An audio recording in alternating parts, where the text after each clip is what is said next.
परिमंडळ 3 मध्ये माननीय CP sir Ashish Dumbre sir, आमचे joint CP sir Chavan sir आणि additional CP sir Sanjay Jadhav sir यांच्या मार्गदर्शनाखाली जे परिमंडळ 3 मध्ये विशेष अंमली पदार्थ विरोधी पथक जे स्थापन केलेलं आहे, त्या पथकाने काल दिनांक रोजी मानपाडा पोलीस स्टेशनच्या हद्दीमध्ये आणि मानपाडा पोलीस स्टेशनच्या मदतीने आपण एक मोठी कारवाई केलेली आहे. त्याच्यामध्ये आपण पलावा एरियामधून एक नायजेरियन व्यक्ती आणि त्याबरोबर 2 अंबरनाथ येथे राहणारे व्यक्ती यांना आपण 1 किलोपेक्षाही जास्त एमडी आणि कोकेनसह त्यामध्ये ताब्यात घेतलेला आहे. त्यामध्ये आपण आतापर्यंत एक नायजेरियन व्यक्ती त्याचं वय 36 आहे, त्या ताब्यात घेतलेला आहे. दुसरा जो आहे तो अविनाश सदरला हा राहणारा अंबरनाथचा आहे आणि तिसरा व्यक्ती जो आहे गजेंद्र नायडू.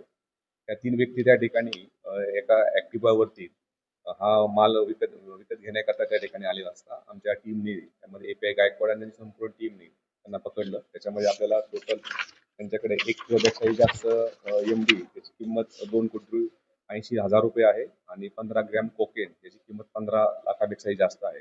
असा एकूण 2,16,62,000 इतका मुद्देमाल त्या 3 आरोपीच्याकडून आपण जप्त केलेला आहे. त्या तिन्ही आरोपींना आता आपण अटक केलेली आहे आणि सध्या त्या तिन्ही आरोपींना 17 तारखेपर्यंत पोलीस रिमांड त्यामध्ये दिलेली आहे. त्याच्यामध्ये जी अंमली पदार्थ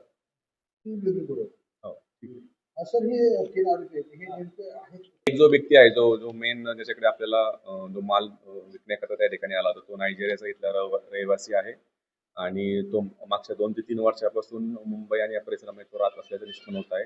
त्यावरती इतरही ठिकाणी विशेषतः मुंबईमध्ये पण त्याच्या विरोधात गुन्हे दाखल आहे. इतरही त्याबद्दलची जी आहे त्याचे पासपोर्ट व्हेरिफिकेशन माननीय पोलीस आयुक्त आशिष डुंबरे सर, आमचे जॉईंट सीपी सर यांच्या सूचनेनुसार सगळ्याच ठिकाणी जामिनी पथकाची स्थापना करण्यात आलेली आहे आणि आपल्याला की मागच्या वर्षीच आपल्याला कल्याण डोंबिवली महापालिकेतर्फे 16 स्कूटीज आपल्याला त्या अनुषंगाने महापालिकेतून देण्यात आलेल्या होत्या आणि ह्या जे वाहनाचा उपयोग करून आपल्याला प्रत्येक पोलीस स्टेशनच्या मध्ये आपण ही जामिनी पथक जे ऍक्टिव्ह केलेलं आहे त्या अनुषंगाने आमची कारवाई ही वर्षभर सुरू आहे. आणि जसं पता झालं की आपण या महिन्यामध्ये विशेषतः मागच्या महिन्यामध्ये आपण जवळजवळ 1,000 पेक्षाही जास्त लोकांच्या वरती जे सार्वजनिक ठिकाणी धूम्रपान करतात किंवा शाळा कॉलेजेस या परिसरामध्ये जाऊन त्या ठिकाणी काही अश्लील किंवा असभ्य वर्तन करतात अशावरती आपली कारवाई आपण करत आहोत. आणि कालपासून असेल त्या कारवाई जी असेल विशेषतः कॉलेज परिसर असेल ज्या ठिकाणी काही तरुण तरुणी येतात आणि त्या ठिकाणी असभ्य वर्तन करण्याच्या काही पालकांच्या काही गेमिंग झोन्स आहेत, सायबर कॅफेज आहेत, त्या ठिकाणी सुद्धा जाऊन काही असेल असभ्य असं वर्तन होत असल्यावरच्या काही तक्रारी प्राप्त होत्या. त्या अनुषंगाने आमची ही मोहीम सुरू आहे आणि आम्ही त्याच्यामध्ये जे तरुण तरुणी आम्हाला मिळतात त्यांच्यावरती पण कारवाई करणे आणि प्लस त्यांच्या पालकांना सुद्धा त्याबद्दलचं समज देणे आणि त्यांना पोलीस स्टेशनला बोलून तुमच्या मुलं काय करत आहे याबद्दलची कल्पना देणे अशी आमची ही मोहीम सुरू आहे. आणि आतापर्यंत आम्ही कालपासून याच्यामध्ये जवळजवळ 400 पेक्षाही जास्त लोकांच्या वरती या विविध कायद्याअंतर्गत कारवाई केलेली आहे. पूर्ण वर्षभरामध्ये 1 जानेवारी 2025 ते 31 डिसेंबर 2025 मध्ये जे परिमंडळ 3 मध्ये जे विशेष अंमली पदार्थ विरोधी पथक जे स्थापन झालेलं आहे त्याच्या अंतर्गत आपण 101 गुन्हे दाखल केलेले आहेत. 101 गुन्ह्यामध्ये आपण 146 आरोपींना त्यामध्ये अटक केलेली आहे.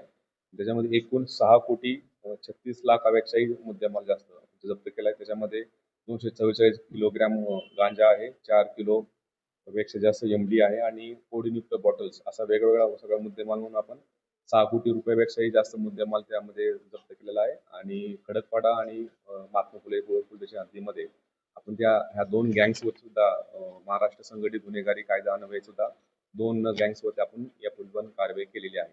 मग ही अंमली पदार्थ विरोधाची कारवाई जी आहे पूर्ण परिमंडळ 3 मध्ये ही अशाच प्रकारे यापुढे सुरू राहणार आहे.